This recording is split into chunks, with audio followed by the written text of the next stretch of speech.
വയനാടും ചേലക്കരയും ഇപ്പോൾ പോളിംഗ് ബൂത്തിലാണ്. അതിൽ വയനാട്ടിൽ മെച്ചപ്പെട്ട പോളിംഗ്, ചേലക്കരയിലാകട്ടെ മികച്ച പോളിംഗ് എന്ന് തന്നെ പറയാം. വയനാടിനെ സംബന്ധിച്ച് ഉരുൾപൊട്ടലിന് ശേഷം നടക്കുന്ന തെരഞ്ഞെടുപ്പ് എന്ന പ്രത്യേകത കൂടിയുണ്ട്. നമ്മൾ അതുമായി ബന്ധപ്പെട്ട റിപ്പോർട്ടിലേക്കാണ് ഇനി പോകുന്നത്. ജീവിതത്തെ പിടിച്ചുലച്ച ദുരന്ത നാളുകൾക്ക് ശേഷം മുണ്ടക്കൈയിലെയും ചൂരൽമലയിലെയും വോട്ടേഴ്സ് ഒരിക്കൽ കൂടി കണ്ടുമുട്ടി.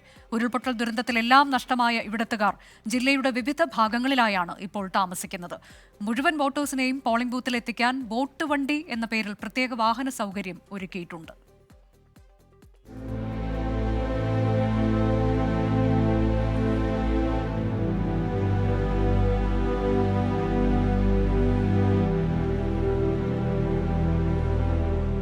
ദുരന്തം വിതച്ച ദിനങ്ങൾക്കിപ്പുറം മൊയ്തീനിക്കയും ഷഹർബാനും ആദ്യമായാണ് പരസ്പരം കാണുന്നത്.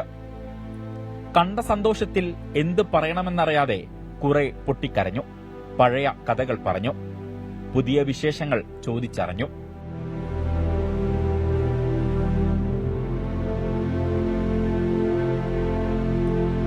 നമ്മളെ ജീവിതത്തിൽ ഒരു പാടാണ്, മറക്കാൻ കഴിയാത്ത ഒരു പാടാണ്. ഇതിന്റെ മുന്നേ ഉരുളൊട്ടിയപ്പോഴും ഞാൻ പറഞ്ഞിരിക്കുന്നു, ഭൂമിയിൽ മനുഷ്യരായിട്ടുള്ളവർ ഇവിടെ വന്ന് ഒരു മാസമെങ്കിലും ജീവിക്കണം. മതത്തിന്റെയും ജാതിയുടെയും പേരിൽ കലയിക്കുന്ന ഇവിടെ അല്ലാത്ത ബാക്കി എല്ലാ സ്ഥലത്തും കലയിക്കുന്ന ഒരു നാടാണ്. ഞങ്ങൾക്ക് മതവും ജാതിയും ഒന്നുമില്ല. പിന്നെ രാഷ്ട്രീയപരമായിട്ട് എല്ലാവരും ഇലക്ഷന് അതായത് ഇതില്ല, അത് ഒരു മൗലിക അവകാശമാണല്ലോ വോട്ട് എന്നുള്ളത്. ഇവരെ പോലെ നിരവധി പേരെയാണ് അട്ടമലയിലെ 167 ബൂത്തിലും മുണ്ടക്കൈയിലും 168 ബൂത്തിലും ചൂരൽമലയിലെ 169 നമ്പർ ബൂത്തിലും കാണാനായത്. പരസ്പരം ആലിംഗനം ചെയ്തും ചുംബിച്ചും സൊറ പറഞ്ഞുമെല്ലാമാണ് ഓരോരുത്തരും ബൂത്തുകളിൽ നിന്ന് വീടുകളിലേക്ക് മടങ്ങിയത്. ജില്ലാ ഭരണകൂടം പ്രത്യേകം തയ്യാറാക്കിയ വോട്ട് വണ്ടിയിലാണ് ഈ ബൂത്തുകളിലെ വോട്ടർമാർ എത്തിയത്.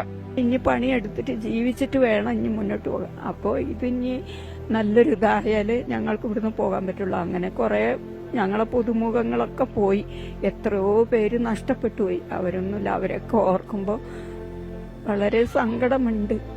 ആദ്യഘട്ടമായി 2 KSRTC ബസ്സുകളിലായി 80 പേരെയാണ് ചൂരൽമലയിലെ പോളിംഗ് ബൂത്തിലെത്തിച്ചത്. വെളുത്ത റോസാപ്പൂക്കൾ നൽകിയാണ് ഇവരെ ഉദ്യോഗസ്ഥർ വരവേറ്റത്. ജാതിമത വേർതിരിവില്ലാതെ ഒരു കുടുംബം പോലെ കഴിഞ്ഞ ആയിരങ്ങളാണ് ഇന്ന് ഉരുൾപൊട്ടലിൽ വിവിധ ഇടങ്ങളിലായി കഴിയുന്നത്. അതിനാൽ ജനാധിപത്യത്തിന്റെ ഈ ഉത്സവം ഇവർക്ക് കുടുംബസംഗമം കൂടിയാണ്. ഓരോ തെരഞ്ഞെടുപ്പും ജനാധിപത്യത്തിന്റെ ഉത്സവമാണ്.